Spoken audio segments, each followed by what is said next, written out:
Hi everyone, Janie here. Welcome back. I have another fantastic garden tour for you all today. This is one of my Master Gardener classmates. She was in my class with me.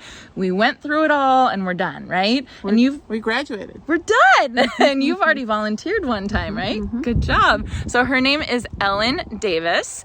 You are a botanist and a wetland restoration specialist. That's right. Did I say that right? And you guys, I cannot wait for you all to see her backyard. It's a wetland restoration project. It is absolutely incredible. Thank you for letting us come here and see your beautiful garden. So tell us, when did you move here to this home? We've been in this home for about 11 years now. Okay. And when we bought it, it was in poor condition, I would say. So we spent it's been a labor of love, bringing it back to really pretty, what we saw, what we could be. Just wait till you see the backyard. You'll see what she means by poor condition. Yeah. All right, let's get started. Great. Okay, so first off, we come up her very long driveway, and Ellyn, the first thing we see is this incredible smoke tree. Holy moly! Yeah. Does it always look that good? It looks that good when it's flowering. Oh my gosh. It's the flowering season, so it looks really pretty. Looks really pretty against the Jerusalem sage right now. Do you want to point that out to us? The yellow flowers. There's two different species of Jerusalem sage. Let's go look at it a little bit closer. So you have, this big one is the regular Jerusalem sage. Right. Which is beautiful. It's a native here for us, right? It's not a native, but it's not. A drought tolerant, and they do sell it at like Home Depot even. You know? It is so it's a drought pretty. Tolerant. All this stuff is drought tolerant. Yeah. Do you have irrigation or no? I hand water a lot of stuff, or I use hoses and sprinklers on occasion. This area, I might water this maybe 3 times during the summer. Jeez. This whole little island in the driveway. Oh my goodness, it's so cool. And then there's Russian sage. You noticed that? Yeah. Wait, so point out the mini. Oh yeah, this is the mini Jerusalem sage. So that's the regular Jerusalem sage, and then she somehow found a mini, look at the little bee on it right there, mini Jerusalem sage, which I have absolutely never seen before. So cool. So neat. I love these colors. All right, let's go see over here. Oh, I'm sorry. You were saying the Russian sage, it's just starting to flower against the last of the flowers of the rock rose. So here's the rock rose. So pretty. And then here's the Russian sage. Oh, I bet that's going to be so pretty when those start blooming. When I planted, I tried to make sure there was something blooming every season. So you'll see as we're phasing out of the rock rose, we're phasing into the Russian sage. So pretty. It's starting to go. It's so natural looking, and it's just gorgeous. And then right behind you, right behind me, I have the Madeleine Poppy, which is a California native. Oh! And it looks like fried eggs. People call it the fried egg plant. I wish I had more room to grow this plant. This is so beautiful. So beautiful. Did you plant this, or was it here when you moved in? It was here when I moved in. It was in a little patch, maybe about a foot wide. And it's just kind of spread up the hill here. It's completely spread. Oh, that's amazing. And then right up here is Ellyn's amazing succulent garden. Well, this was like a rock wall that had, the rocks were here. And then I've had other people come and plant succulents in here. One of my friends came, and she was working at a neighbor's house, and she brought a bunch of cuttings from my neighbor's house and planted them in here. Oh, how neat. And it's become established over the years, and so this keeps growing. This is why I asked to come to your house, because we saw pictures of this in Master Gardener's class, and it popped up and it said, "Oh, Ellyn's house." And it's like, what? Can I come to your house, please? It's so beautiful. So this doesn't get watered, or do you? I do water it, and that's a big fallacy. Succulents do need water. They do? Yeah. How often? So I water it. I probably water it every other week in the summertime. Okay. And I have overhead sprinklers. Oh, interesting. So it comes in I have like a rainbird sprinkler here that and just waters it for maybe a half an hour every other week. Interesting. Okay, that's good to know. Maybe that's why I always kill my succulents. I was having trouble before then too. I learned you have to water your You succulents. do actually have to water them, at least here, for sure, because these look fantastic. And this is south-facing, southwest-facing, so it gets a lot of sun in the afternoon. So it's hot. It's hot in the summer, I like how you've put the pots and all that kind of stuff. Yeah, thank you. How did you even get up there to Well, Well, you climb up there and weed, and then I also have to blow there's a liquid amber here above it. So it gets a little shade as well. so pretty. Ellyn, you're doing so good. So let's head our way back to the backyard. I mean, this is incredible, but the backyard is really exciting. I'm so excited to show you guys. The setting was what is captivating. Is that what sold you on the house? Yes. The backyard? Yeah. Okay, Well, the house too was unusual. Yes, yes. But this is where we grow tomatoes mostly. Okay. Tomatoes, flowers, and squash is what we've got. Zucchini in here and some patty pan.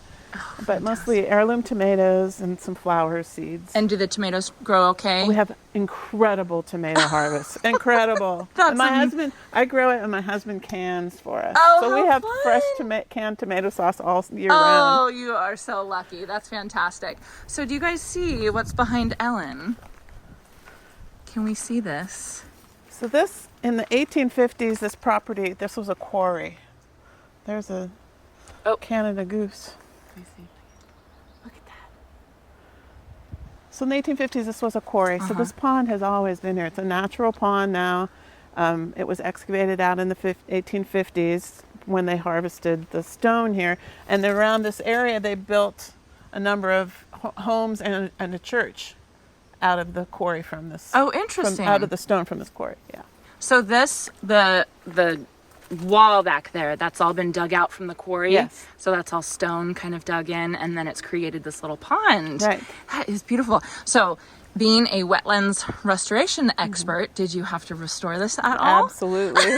You see where I'm going with my questions. So when we bought the property, the pond had eroded away, and the previous owners had passed away, and they hadn't taken very good care of the property. So nature took its course, and it had eroded away the banks of the pond, their backyard. We can walk this way. The backyard edge of the pond, I completely reconstructed it with a bunch of crews that do wetland restoration with me. Your people. My people. Your people. Oh boy, look at this. Look at this. It's beautiful. Sorry, I know you want to show this. I just have to show this orchid. Those are Cymbidium orchids. Oh, they're beautiful. Look how good this is. Do you know how old those are? They're pretty old. Are they? That's amazing. And your calla lilies look good. You have a touch. You are a master gardener. Thank you, hon. Okay, so this is where you restored the So wall? this is where we restored the edge of the pond and basically rebuilt the edge of the pond. We collected the stone from the rest of the property and and then backfilled it with soil. And we put a filter fabric between the rocks and the soil, so this way it wouldn't erode away. Oh, yeah. Because this pond fills all the way up to this edge. Does it really? In the winter, yeah. Oh, my goodness. So you said that it just started receding just last week. Is that right? Well, about a month ago. But okay. This edge where you can see the mud, that's only been about a week. Okay. So down there, I don't know if you guys can see, there are tadpoles and bullfrogs. I think they all just ran away, but we were just looking at all the bullfrogs out there. Ellyn said that you can fish here in her little pond. Way to put your expertise to good use. Well, my husband put the fish in. Oh, he did. Okay. He's a fisherman. But you did good with wetland restoration. Oh, beautiful. And then a lot of these are native plants. This is deer grass. This is a California native grass. It looks so soft right next to the pond. And it can tolerate being inundated in the winter, being underwater. Right. And then this is a sluice sedge, which we planted here. How does that SLU? SLOUGH. Oh, got it. Sluice sedge. Interesting. Yeah. It's a native from the Delta. It's not too far away. Very pretty. Got a little bit of lavender. Yeah, there's some lavender that's still surviving amongst everything else growing over it. Look at how natural this is, you guys. Oh my goodness, I cannot even imagine. We were just saying, you have a good life. You can see the willow fluff is kind of floating around now too. Oh yeah, you'll see. She had one of her willow trees fall over in the storms, the really bad storms that we had, unfortunately. So, okay, can we show the back of your house? Sure. With the creeping fig on it. This is so. And the Cape Cape rush, right? Yeah. Beautiful. And these were those hollowed out logs I got They came from Bali. Oh my goodness. And they were hollowed out logs. They've gotten weathered now, but They're so pretty. How do you get them home from Bali? I bought them here. Oh, you did? They came from somebody else imported them. Oh, that's fantastic. Yeah. And then you can see her beautiful house. You have the most interesting house, this architectural, it's a beauty. It's incredible inside. And you guys restored the whole thing? We've done a lot of restoration on the house. Yes. It had a lot of really interesting architecture when we bought it, but it was in bad condition. So we took the bones and we refined them and updated everything. You did a good job. Yeah, you did a good job. And then creeping fig on the back, which I am just in love with. Even with a modern style house, you would call this modern, right? Yes, it's a very modern style house. So even with that, it just softens it and looks beautiful. Oh, I want to show you something very special. They just fledged last week. It's a hummingbird nest. Oh, I love it. Can you see it? Yeah, let me zoom in. And there were 2 babies in there, and they just fledged last week. How fun. Did you name them? No. Oh, God. Next time they come, we are naming them. So you have a couple pieces of grass here just so that you can, because you have a dog too. Right. So room for the dog. And I think it kind of just softens everything. And we play cornhole out here. Oh, there you go. And ladder ball. And Ellyn says she has big parties here. We have big parties. Right. Lots of music in our world. Oh, how fun. Her son is a musician. Please tell the name of your son's band. Hot Flash Heatwave. Hot Flash Heatwave. And we jokingly call this Hot Flash Heatwave headquarters. Oh, very nice. So I will try and link Hot Flash Heatwave down below. I put their Instagram, or I signed up on their Instagram. I follow them now. So I will link that down below. Oh, this bench is so pretty. Beautiful. I hope you guys can feel how calming this place is with the pond in the background and the birds and it's beautiful. What type of hydrangea is this? That's an oak leaf hydrangea. Gorgeous. And it'll tolerate some sun, which is unusual for hydrangeas. Yeah. Even though I have it in shade, but I've seen this growing in the sun. I've seen it in a little bit of sun as well. Very pretty. And then roses that you said were here when you moved in. Yeah, I think these are just the survivors. Aren't they pretty? They're so interesting. And then coming over here, Ellyn likes geraniums. These are geraniums, right? Yeah, pelargonium. She likes her geraniums. There's a lot in the back. Oh, tell us about this tree. This is a Chinese pistache that's probably 30 years old. And it is magnificent, and it allows us to live indoor, outdoor, year-round, because in the winter it drops its leaves and we get sun on the patio. Oh, yeah. And in the summer it provides great shade for our patio. Oh, that's fantastic. I was talking to Yolo County, the county that I live in. They do trees. They give out free trees, really? Shade trees. And Chinese pistache is one that they were recommending for the exact reason that you just said. It gives shade in the summer, but during the winter they drop all of its leaves, and it's exactly what you need for a shade tree. Oh, it's beautiful. Very pretty, Ellyn. Okay, this hydrangea. The variegated hydrangea. Doesn't that look like my dogwood? It does look like a dogwood. It looks exactly like a dogwood. I thought it was. It's a hydrangea. I can't wait to see these bloom. You'll have to send me a picture. Okay. Text me a picture or something. Lots of lavender over here. It smells beautiful. Is this the tree that fell? Yes. Yeah. So tell us about that. It's a curly willow, and it was probably about 40 feet tall. Aww. And it's a pretty hardy plant, and we had those big windstorms and after all the rain this winter. It was scary. And I mean, big winds. And it came down. Yeah. And we came out the next morning and... Did you hear it when it fell? Did not hear it. Oh, boy. That's how bad the storms were. I think it just kind of slid. Yeah, the storm was so noisy. It was kind of slid into the ground. So you can see the roots over here. So unfortunate. So you said this is the best view of the pond. You'll have to come back. I will. Yeah, I will. So it just fell right over here, but you can imagine what the pond must look like. You can probably see the whole length of it from over here. Yeah, you see the whole length of the pond. And right now you can still see there's still water underneath it. So we're waiting for the pond level to go down enough so that we can get down in there and cut the tree down. How long do you think that will take for the pond to recede that far? Probably at least another month. Okay. All right. Yeah. Oh, look at this little pergola you have. Can we go up here to your little camping area? Sure, let's go follow. I try to have little, enticements. It's like, where are we going? Yeah. Oh, look at this. That's a So lizard. Salvia leucantha right here. Mm-hmm. In full bloom, very early for full bloom. And it also blooms in the fall. Does it? Yes. Okay, so it's happy. It's a a happy plant. spot for that plant. So you guys can see, let me come back. We've got steps up, these beautiful wood steps up. And then this gorgeous artwork that was here, you said. It was actually in a different spot, but it was on the property. And I'm not quite sure what it was, an arbor of some sort. But I really like it. I think it looks very Frank Lloyd Wright-ish. I think it's perfect. I think it fits perfectly with the style of your home. Mm-hmm. And then right behind it, I want to point out this.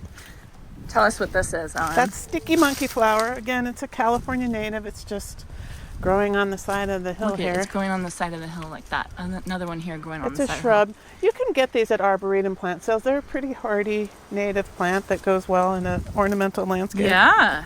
I'm thinking I want to add it in. I'm doing a native garden. I'm going to nice. definitely add that in. And then this one right here. This is an elderberry. Look at this, That's you also a guys. native plant. So pretty.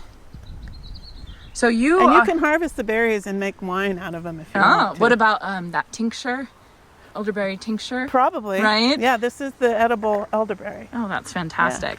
So in your wetland restoration, you're retired now, but when you did it, you focus a lot on natives. Does that help with the wetland restoration? Yes, you have to. Well, we use natives to plant around the wetlands that we were restoring. A lot of times they were in situations where there was like a flood control project and they had to come in and clear out the channel to accommodate the flood flows that were anticipated. Oh, okay. And then in order to compensate for that, you have to plant new natives that would grow in the new channels. So that the wildlife and everything could still continue to thrive there. Exactly. Oh, how interesting. Yeah. That must have been such an interesting job. Yeah, I liked it a lot. Yeah. Because as a botanist, I got to use my knowledge of California native plants, and then I like to design things as a gardener. So it was a How fun. See, isn't she compliment. interesting? I was eyeing her during the Master Gardener's class, like, Ellyn, be my friend.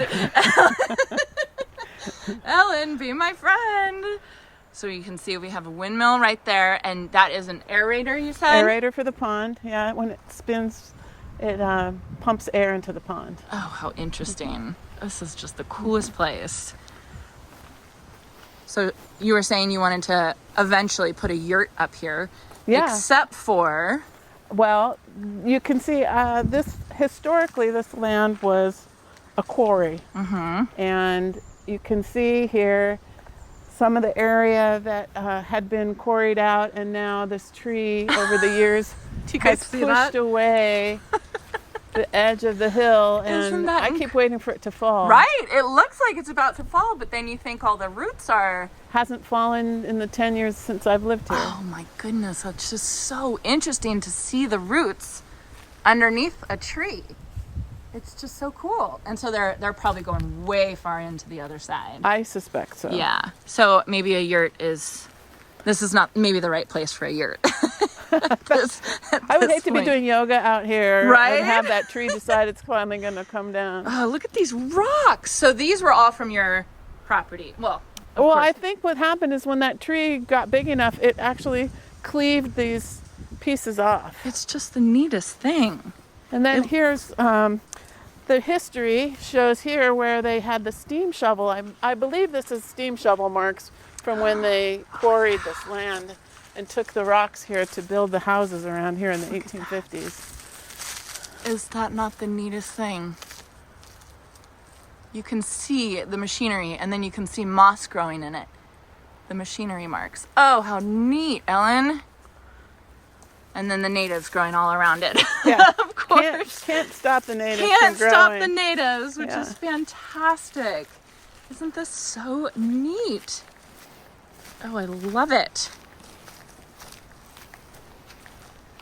And then you can see there's This is the edge of the pond. It's There's hard the edge to of the see pond now. down there. It's beautiful. Can you guys see up there? I hope you guys can get the whole view of this place.